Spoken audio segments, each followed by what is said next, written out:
Hey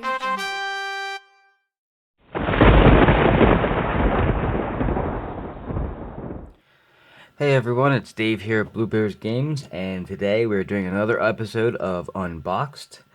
This is deck 2 of the 5 Commander decks for 2021, the Strixhaven Commander. And as the title said, we're doing Quantum Quandrix. It is the Simic or blue-green Commander deck, and it's one of my favorite color combinations. It's probably my favorite combination right now, just because they're just throwing so much stuff at blue-green that it makes it worth it. So we're going to go and unbox it. I'll go over the deck, and then I'm going to go over some upgrade options for you. So let's go ahead and get started. Love the ripcord. It's my favorite aspect of the new things, because now I can get the things out of the box. Just like last time, I'm going to go over everything. I'll show you what's in the box like last time, and go from there. So like last time, it has this is a cutoutable version that you can do. It has little things that poke out, and unfortunately one fell out as I opened it, but they have, I don't know what the tokens or the chits are for, but there's a bunch of them. And then of course the thing on the back, which looks like a foil version of a planeswalker spot. So there's that. We'll put them aside, and we're gonna get into the deck quicker this time. So it's Quantum Quandrix, the blue-green. Alright, what else is in here? So the blue-green has that for the... Ooh, is that what I think it is? Oh, no. Okay, so obviously it's the life counter that starts at 1, goes to 20 on one side, and starts at 21 and goes to 40 on the other. It comes with a insert, which helps you learn how to play Commander, I guess. Has a little playmat, I guess, but they're not really that good. And of course the box, which I had complained about last time. I do not like these boxes in comparison to the old boxes. I just don't care for them as much, but it is what it is. So we're going to open this up, and I'll go over every card, and then we'll go ahead and go over some, not all, but some things that you can add. So again, Simic, blue-green. I know it's Quantum, what is it? It's Quantum, whatever. So this focuses on Adrix and Nev, twin casters. It's one of the better commanders in a long time. I noticed right off the bat, I have some scratch marks as I opened it across the line. I don't know if you can see it, but it's there. So this one is the one that has, it's blue-green too. It's a Merfolk Wizard. Has Ward 2, and Ward means whenever this creature becomes a target of a spell or ability an opponent controls, counter it unless they pay 2. And then if one or more tokens would be created under your control, twice that many tokens are created instead. So it is absolutely 100% a doubling season style. So we'll go over all the upgrade stuff in a little bit, but let's go over what's actually in the deck. Alright, so the secondary commander is Essex Fractal Bloom.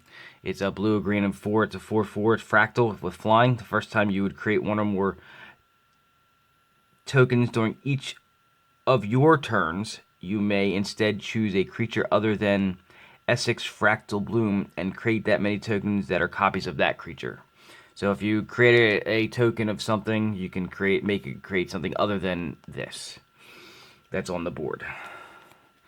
Alright, and I'm going to go over the cards like I did last time. I'm just going to read the names. I'm going to keep them here for a second, and if you want to read what they do, you can pause them. I'm sure there's plenty of information out there. I will attempt to get a clickable deck list out there for you guys, so you can read them if you want to do it that way as well. So we're going to go with Biomathematician, Eureka Moment, Golden Ratio, Quandrix Cultivator. One of my favorites in this deck is Zimone Quandrix Prodigy. That's I actually kind of like this card. I think that this could be a commander at some point in time. Quandrix Campus. It's the scry land that enters battlefield tapped. I kind of like these lands. Study Hall. Like I said, every one of these decks probably has one. Rapid Hybridization. Beast Within. Good card in Kadama's Reach. Crozen Grip. Nissa's Expedition. Rampant Growth, always good. Coiling Oracle, Incubation, and Incongruity. Flax Caster Frogling. Good card, Primal Empathy. Trigon Predator. Arcane Signet, which is now going to possibly be in every commander deck going forward. Excuse me. Simic Signet. Soul Ring. Blighted Woodland. And the Command Tower. Atlanta War Reborn. I was actually hoping to get one of these at some point. I didn't get these when they originally came out. And I have a deck that it can go into. Cycling Land, Lonely Sandbar. Myriad Landscape. Novagen Heart of Progress. It's a counter mover. Opal Palace. Looks like we're getting into the rares now. So let's take a look here. Commander's Insight. Curiosity Crafter. Dika. I had this in the other deck I had as a suggestion for a card that could go into the deck. It can go into multiples, obviously, and this one's the one that came in. Perplexing Test. Replication Technique. Spawning Kraken. Theoretical Duplication. Fractal Harness. I kind of like this card. Guardian Augmenter. Also could be, it's great for, definitely good for some commander decks that don't have the ability to game in hexproof. Paradox Zone. I want to make a mention of this one. I am obviously blue bear, and bear decks are my thing. This deck, or this card itself, will end up being one of my own personal commander decks at some point in time. And it'll be like abilityless tribal or vanilla tribal. It's a great looking card, great card altogether. Sequence Engine. Oversimplify. Geometric Nexus. I'm going to let that sit there for a second because that's actually got a lot of text. Desolation Twin. Kind of a throw-in rare. Champion of Wits. Crafty Cut Purse. Curse of the Swine. Reef Worm, kind of interesting. It's kind of like a reverse of some of the green cards that are out there where they start big and get small. This one starts small and gets big. Right of Replication was worth about like $12 or $14 before this. I think it's down to $6, but good card nonetheless. Arashi, the Sky Asunder. Azori's Predation. Forgotten Ancient. Planeswalker Garruk, Primal Hunter. Hornet Nest, and I believe the next one's another one. Yeah, Hornet Queen. Hydra Broodmaster. And Incubation Druid. Good for mana ramping. And my hands aren't big enough to hold the entire deck, so I'm going to grab the other pile. Alright, we'll keep going here. Kazandu Tusk Caller. Mana Gorger Hydra. Rampaging Balos. Return of the Wild Speaker. Shamanic Revelation. Terastodon. Biomass Mutation. Casito Orochi Archmage. Master Biomancer. I've had a foil one of these forever, and I've never been able to use them until I made another deck, and I'll tell you about that in a second. Splitting Image. Idol of Oblivion, which will be stolen out of this deck and put into another one. And then I think we're on lands now. Exotic Orchard. Lumbering Falls. Moss Wart Bridge. Orin Reef Vastwood. Temple of Mystery. You have my Coast of the Painland, a Rogue's Passage, a Simic Growth Chamber, a Temple of the False God, and then some Cycle Land, Tranquil Thicket, and it looks like it'll be all the rest of them basic lands. So, and then of course the really thick version of a commander card in an X foil, which is the Adrix card. Like, look how thick that is in comparison to the rest. You can actually see it when it's sitting next to things. We're going to put that aside. And then, of course, tokens, copy tokens, beast tokens, insect tokens, hydra tokens, and then nothing there. On the other side, champion of wit token, elephant, boar, beast, kraken, whales, fish, fractals. So, excuse me. Alright, so that's everything that's inside the box itself. Now I'm going to do the section that takes the most time, which is I'm going to go over some of the suggestions I have for upgrading this deck to make it a little bit better. I'm going to start off with mentioning one thing real quick. I have a deck, Pir Toothy, that I use, alright? That Pir Toothy deck could switch out and be this commander, and it would pretty much run the same way for the most part. One does creating tokens, the other one is, I believe, counters. Either way, they're interchangeable. So we're gonna go into how to upgrade this deck, or some things. This deck can have a lot of upgrades, so I'm just gonna go over a few of the things I would change. My first one I'm gonna mention again is the Pir Toothy. I could switch it out between the two, and the deck would run the same. So if you want to see how I would have built this from the start without any precon or anything like that, go look at my Pir Toothy video, and you'll see kind of some of the suggestions I'm going to give here. Some of them are going to be a little different just because they play a little differently, but not that much. All right, so land. The Holy Trinity for blue-green is Trop Island, Breeding Pool, and Misty Rainforest. So the OG duel, the Painland, I'm sorry, not the Painland, the Shock Land, and the Fetch Land. A little lower down the list would be Hinterland Harbor, which is the check land, Flooded Grove, which is the filter land, and Rejuvenating Springs, which is the bond land. Further down even more is the pathway, so it's Bark Channel and Tide Channel Pathway, a Waterlogged Grove, and a Vine Glimmer Snarl if you're really desperate. Some other things you can include that are not dual colors for this deck, but still fit, would be an Alchemist's Refuge, because you want to be able to cast things in an instant. Littjara Mirror Lake is not a bad one, and if you want Wizard Tribal, because you can with this, because this is a wizard himself, you could do Riptide Laboratory. Some utility lands would be like a Blast Zone, since you're playing a lot of tokens with this deck, and Blast Zone comes in with a counter on it, and it destroys things that are equal to the counters on it. It can never hit tokens. You could use that. Field of the Dead, because, well, we're a token creator. If it creates tokens and this thing doubles tokens, you might as well do it. Foundry of the Consoles is another option because it creates tokens as well.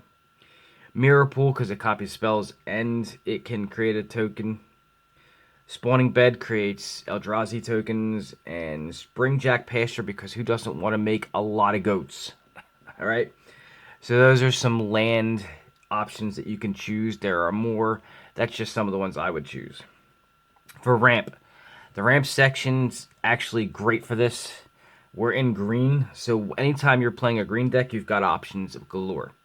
Some of the things I would switch in would be like 3 Visits, Nature's Lure, or Spoils of Victory, so you can get lands into play quicker. You could also go with a Farseek, a Cultivate, or a Far Wanderings, because again, more spells.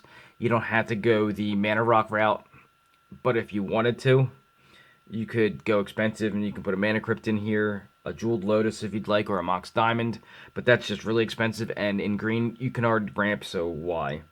If you wanted to go a little cheaper and wanted to have a little bit of utility with your Mana Rocks, you could go with a Thought Vessel, so you could have no maximum hand size.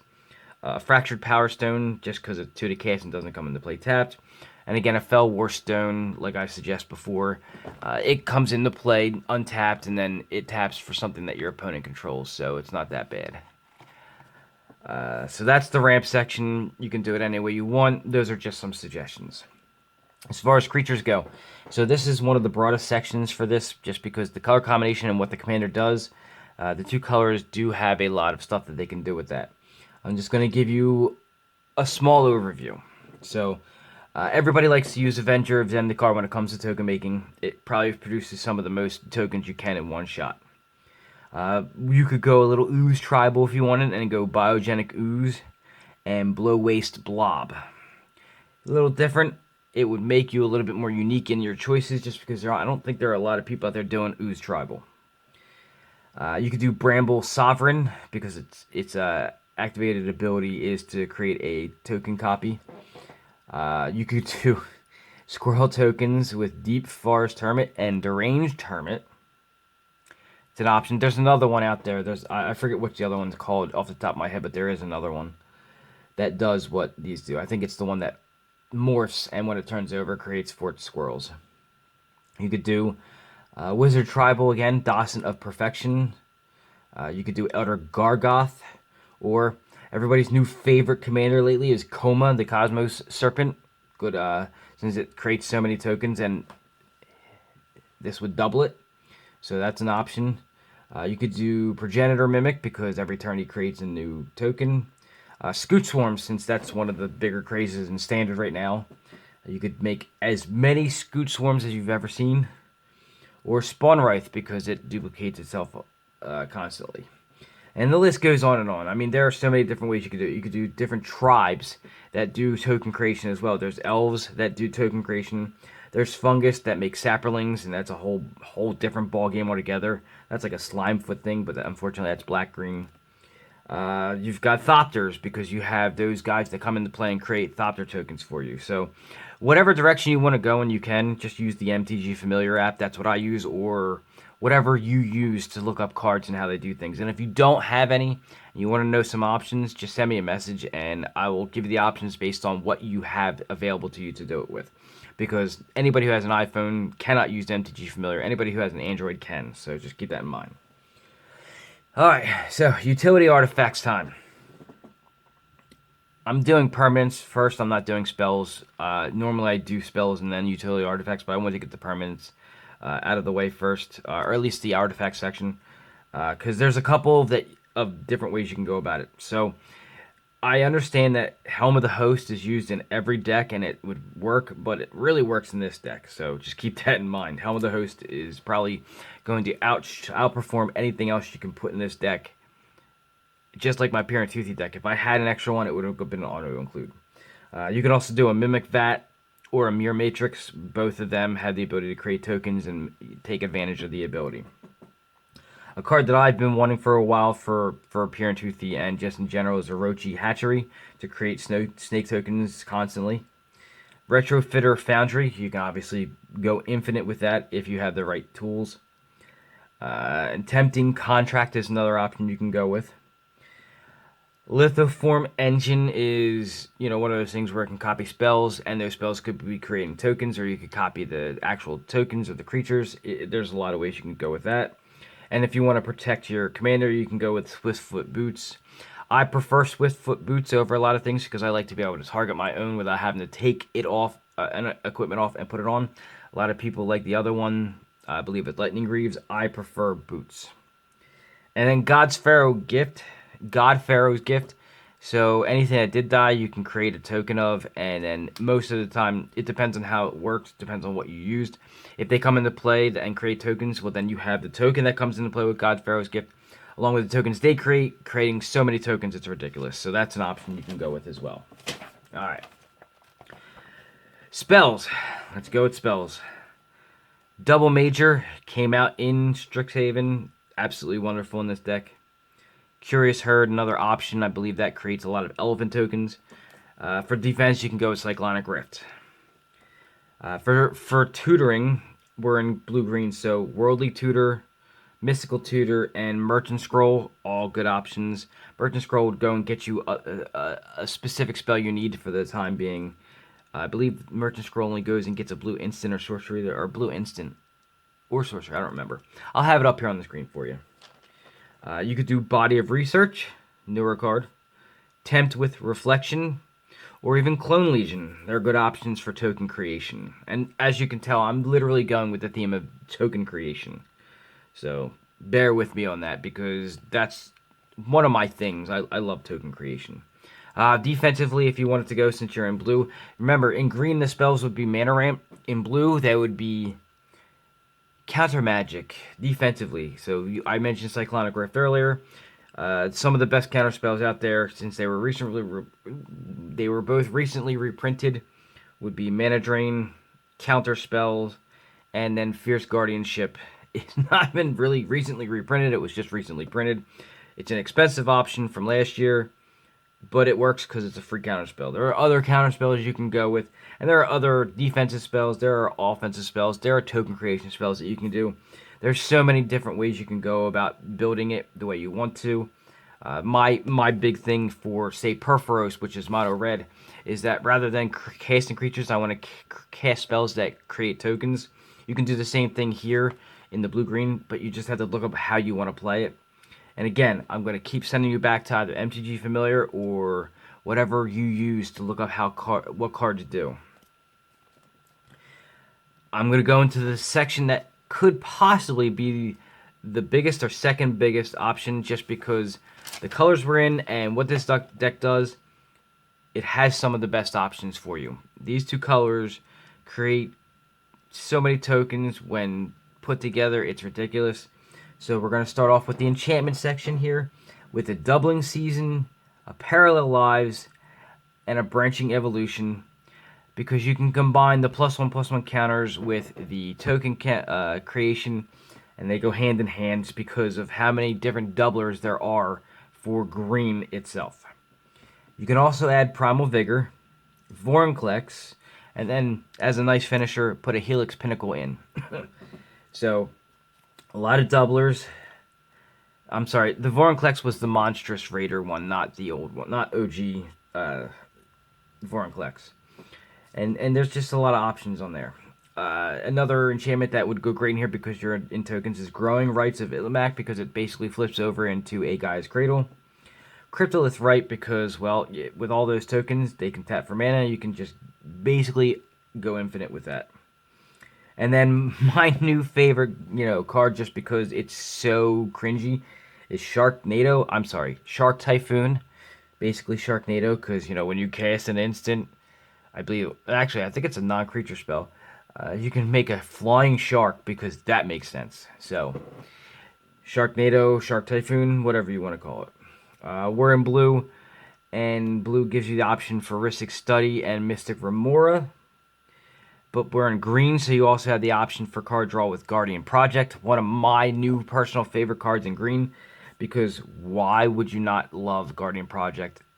It's one of the best, I believe. I'm sorry, this is my opinion. I believe as far as new green cards for Commander, it's the best one made in the last 10 years. My opinion, I could be wrong. I'm probably not. It's card draw in green that it doesn't have it, because green all it does is make creatures, so why wouldn't you play it? You could, for more card draw for green, you can go with the old combo of Sylvan Library and Abundance. And then you could add Garruk's Uprising in hopes that your creatures are big enough when, with the tokens, or the counters, the +1/+1 counters, when they enter, it'll trigger the Garruk's Uprising. You can draw cards off of it. More token creation out of enchantments would be Awakening Zone and From Beyond. Sorry, Freudian slip. From Beyond. They both create Eldrazi tokens every turn. And then Sandworm Convergence has the extra bonus of it creates it at the end of your turn. And then there are certain types of creatures that can't attack you, which is green's weakness. So why wouldn't you put it in a deck like this? So, and again, this is one of the larger sections that you can do upgrades for. Your playstyle comes into play. Your meta comes into play. How you want to do it. These are just a couple of the options I would take. As far as walkers go, while diverse as far as what you could put in a deck like this, there are only a few that would fit into the theme. Oko fits into the theme. Vivian, Monsters Advocate, fits into the theme. And Freyalise, the Llanowar Fury, they all three fit into this theme. They create tokens. They do something you want. Then there's also Jace Mirror Mage because it fits into the theme of being doubled. When you double it, it helps you a little bit more because it already creates tokens. There's Nissa Voices Zendikar because it creates plant tokens. And then there is Kasmina Enigma Sage. All three of those also fit into this theme. You got Garrick Wildspeaker, creates beast tokens. You got the Garrick Unleashed, I think it also creates beast tokens. And then there is a way, I explain it in my Pir Toothy deck, that you can use Jace Cunning Castaway to go infinite with Jace Cunning Castaway tokens. I believe the same would be true for the other Jace, the Mirror Mage, but I haven't really looked into it. I'm not as big a fan of the Mirror Mage as I am of the Cunning Castaway, and that's a change since, previously where I hated Jace Cunning Castaway. But just imagine your opponent's face when they're sitting there looking at nothing but a billion Jace Cunning Castaways. So those are the Planeswalkers. Now, there are others that you could choose. Once again, you're going to have to go based upon your meta and your playstyle. So, I always tell people, go to MTG Familiar. I believe that the Gatherer is what a lot of people use as well. You can go either way with it. But just look up what you want to play, how you want to play, or what you're playing against. So your meta and your playstyle come into play here. And then there's win cons. So there's a couple ways you can win with this deck. There's the combat directions. So you have things like Finale of Devastation to make all your tokens huge and then attack in. Same thing with things like Craterhoof Behemoth and Overrun. They make your tokens and all your creatures bigger, and then you just swarm. So that's one of the way. There's another way that you can do it. I have it in Pir Toothy as well. It uses Pentavis and things like Ashnod's Altar or Altar of Dementia. So Pentavis comes into play with, I believe it's 4 counters. You can add instant speed, and the reason why I went with Pentavis instead of the other ones, there are other creatures that are like Pentavis, but they can't be used except for during upkeeps or as sorceries. Pentavis does it at instant speed, so you can do it in response. It takes a +1/+1 counter off to create a 1/1 token, and then you can also sacrifice the token to put the +1/+1 counter back onto Pentavis. So if you have token doublers, you're paying to get them to double, putting them back on, taking them back off, and then you can use that with an Ashnod's Altar to create infinite mana, and it's a nice loop as long as you have doublers. So if you have things like a doubling season out, where it comes into play with 8 counters, you can remove them. It creates double tokens. You can put them back on and go back and forth, and every once in a while sacrificing something to Ashnod's Altar for the 2 colorless. So for every time you move it off, you can sacrifice 1 of the tokens to create 2 mana, and that pays for the taking off and putting back on. And every time they move back and forth, it's an instance where Doubling Season or a Parallel Lives or a Branching Evolution or even a Primal Vigor all actually activate and double and double and double. So you can create infinite either mana, tokens, what have you, triggers, just from those. So that's my way that I would build this deck in the Pentavis with an Ashnod's Altar, or Altar of Dementia can help mill a deck. There's the other altar, which gives you colored mana, but I'd rather use Ashnod's Altar to get the extra mana. So those are just a few of the win cons that I would use. There are others out there, whatever you want to do. I don't know your play style. I know mine. So anyway, so that is the Quantum Quandrix Precon plus Upgrade Guide. If you guys have any questions or concerns, go ahead and send me a message either on the Facebook page. You can put a comment in the section below, which I would implore you to do, because interaction for the channel is great. You can send me an email at bluebearsgames@gmail.com, whatever you want to do. I'm more than happy to go over anything with you and have a conversation. I'm sitting here bored at home all day, every day. Again, I'm retired because of the MS. I can't work, so I need interaction. So go ahead and contact me. So that's my time for the week. Please do me the favor. Like, subscribe, and share. Please get this out there. Let people see it. I'd love for people to subscribe. I'm 5 away as of this video to giving away one of the codes I have. I believe I have a Moto code and or a arena code to give out. So we're 5 away. 5. Just 5. So get it out there. Thank you for watching. Again, if you have any questions, comments, or concerns, maybe even some suggestions, I've given you the way to contact me. Go ahead and do so. Usually in the Facebook page. I'll get back to you sooner. So stay safe, enjoy your week, and I will see you all next week.